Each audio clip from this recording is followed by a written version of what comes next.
This week on Engage the Sage. Hi everyone, I'm Don Saucier. Welcome to this week's episode of Engage the Sage. This week, I'm going to talk to you about how to get the maximum out of your students. As a teacher, there's nothing more fulfilling than seeing my students succeed. I want to put them in positions to succeed. I want to support their success. I want to see wonderful demonstrations of their learning. I want them to give me their maximum. In my experience, there's one tiny, small thing that we can do to help get the maximum out of our students. This is one of the closest things to a teaching hack that I can think of. If I want my students to give me their maximum, I'm going to start that process by giving them maximums. Now, what that means, and obviously we're going for a little wordplay here, but what that means is when my students do assignments, when my students write papers, when my students do oral presentations, I'm going to give a maximum for them, not a minimum. If we're talking about a paper, rather than saying it needs to be a minimum of 2,000 words or a minimum of 3 pages, what I'm going to do is I'm going to give them a maximum word limit or a maximum page limit. So rather than a minimum of 3 pages, I might give them a maximum of 2. This is a tiny change. Every single one of us can do this in almost every single one of our classes. This is tiny, tiny, tiny. And what it does is it unlocks an enormous number of advantages for both us as instructors and our students. When I teach, I try to remember what the experience was like being a student. Now, as you can anticipate, this was a long time ago, but I try to think about what it was like to be a student. If I was a student and I was writing a paper that was a minimum of 3 pages, what that meant is when I got that third complete page, I was done. When I saw minimums, I saw the goal. Not to write a great paper, but to write 3 pages. My goal was to hit the minimum. And I would get fancy with margins. I would get fancy with fonts. For instance, Courier was my go-to font when I needed that paper to be a little longer than it was. We found all of these tricks to get our paper to be longer. As an instructor, I do not want longer papers. I want better papers. And giving my students maximums makes those papers better. And that is win-win. When I'm setting maximums for my students, and we'll use papers as an example, if I think that you need about 3 pages to do justice to the topic that you're writing that paper on, I'm going to give you a maximum of 2. I'm always going to set that maximum a little lower than what I think my students need. And the reason I'm going to do that is setting that maximum a little lower means my student's first draft is probably going to be too long. When that first draft is too long, it means my students have to revise their work. They have to streamline it. They have to boil it down to its essence. They have to use an economy of words.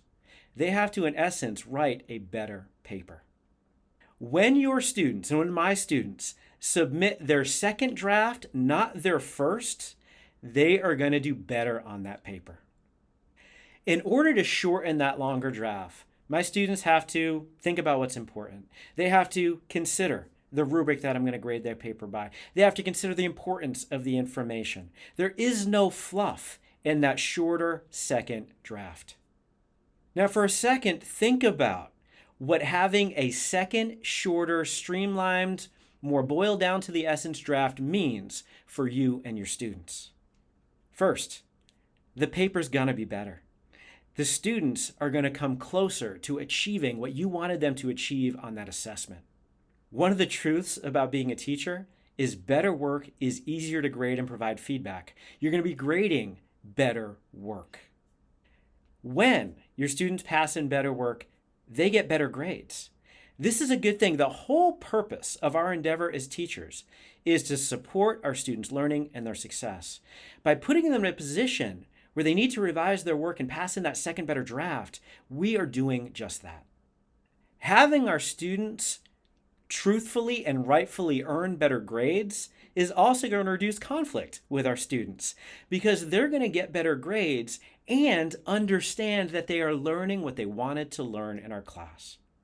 The second advantage here, and this is not a small thing, is by having that paper be set shorter, having that oral presentation be set shorter, it takes less time to grade.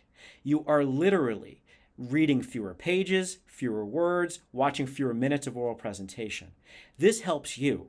You are spending less time grading, and it's going faster because the work is better. So when you're thinking about papers, set a maximum number of words or pages. When you're thinking about oral presentations, think about maximum numbers of minutes. If you're thinking about PowerPoint slideshow, think about maximum number of slides or bullet points on slides.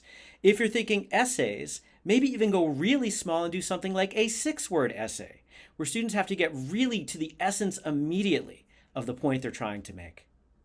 Now, we'll be honest, if I'm doing 6-word essays, it's probably not a very high stakes assignment. They are super fun to read though. Another advantage to setting maximums, not minimums, is this is typically at least how the academic world works. When I'm submitting manuscripts, I'm typically given a page limit or a word limit. I'm not told to just write as much as I want, and I've never been given a minimum that I have to hit in writing a manuscript. Same with grant proposals, same with conference presentations, with abstracts. We're almost always given a maximum, not a minimum.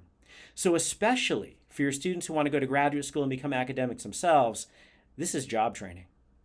When we write, when we present, you've heard me advocate before for the 4 C's. I think the things that we produce should be clear, complete, concise, and compelling. And I think when you set maximums on the assignments for your students, you will help them adhere to those 4 C's. So if you want the maximum from your students, I think you can start that process by giving maximums to them. In the comments below, I would love to hear how you get your students to optimize their learning and success in your classes, and I'd love to hear how you feel about maximums. Thank you for watching this episode of Engage the Sage. Please like, subscribe, sign up for notifications, share us on social media, and we'll see you next time on Engage the Sage.